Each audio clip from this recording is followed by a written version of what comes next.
Le but de la cagnotte, c'est vraiment d'arriver à couvrir mes frais d'avocat, parce qu'il ne faut pas oublier que rien que sur les 3 dernières années, on a réglé plus de 25 000 euros de frais d'avocat engagés. Aujourd'hui, à l'heure qu'il est, c'est vrai que c'est pas négligeable puisque vous nous avez permis de couvrir la moitié des frais engagés.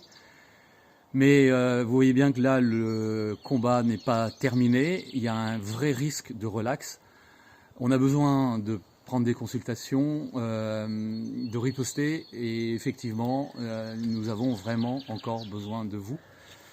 Sachez qu'il est aussi très important pour nous aider de pouvoir relayer et faire en sorte de partager sur les réseaux sociaux de façon la plus large possible. Les 2 jours de procès, jeudi et vendredi 5 et 6 mai, ont été très éprouvants, notamment pour moi. C'est un procès où la défense de l'industriel était très agressive. Elle s'en est prise constamment à moi, alors que finalement, je n'étais pas concerné au premier chef par ce procès, parce que ce n'est pas moi qui les poursuivais, mais l'État, le ministère public. Et pourtant, ils n'ont eu de cesse de m'injurier, de me calomnier, sans qu'ils soient jamais remis à leur place. Ce procès a été totalement déséquilibré. Les forces en présence n'étaient vraiment pas comparables. Il y avait 4 avocats pour la défense de l'industriel. Et pour tous ceux qui ont vu le film Goliath, eh bien, ça vous donne une idée assez juste de ce que j'ai subi, notamment ces 2 jours, mais aussi sur ces 13 dernières années de combat.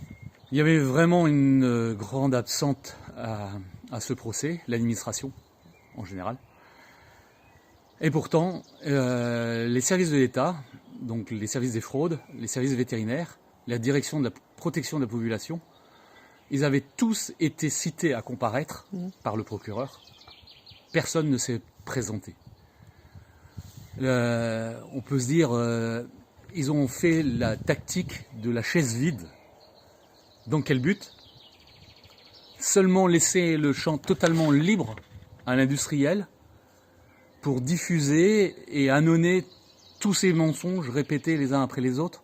En fait, pendant tout le procès, il n'y a eu aucun contradicteur puisque les experts de l'administration, que ce soit la Brigade nationale d'enquête vétérinaire ou la brigade de répression, l'OCLAESP de Paris, personne n'était présent. Donc en fait, il n'y avait personne pour répondre aux questions techniques. Seule la seule compétence qu'il y avait dans la salle, c'était moi. Or, on m'avait bâillonné puisque la présidente m'a interdit de parler plus de 3 minutes et a refusé que je puisse répondre aux points techniques soulevés. Mais vous voyez bien que là, le combat n'est pas terminé. Il y a un vrai risque de relax.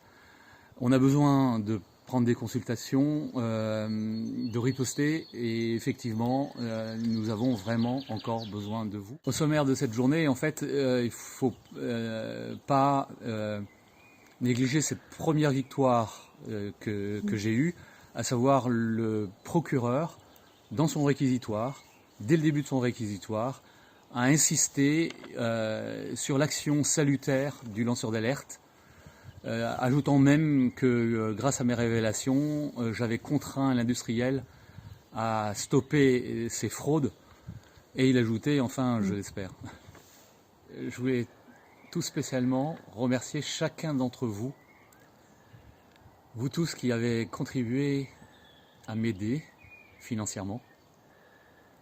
Vous avez été très nombreux donc à faire des dons.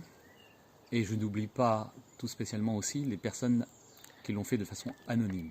Je vous invite vraiment à ne pas baisser les bras. Vous voyez, j'ai résisté 13 ans.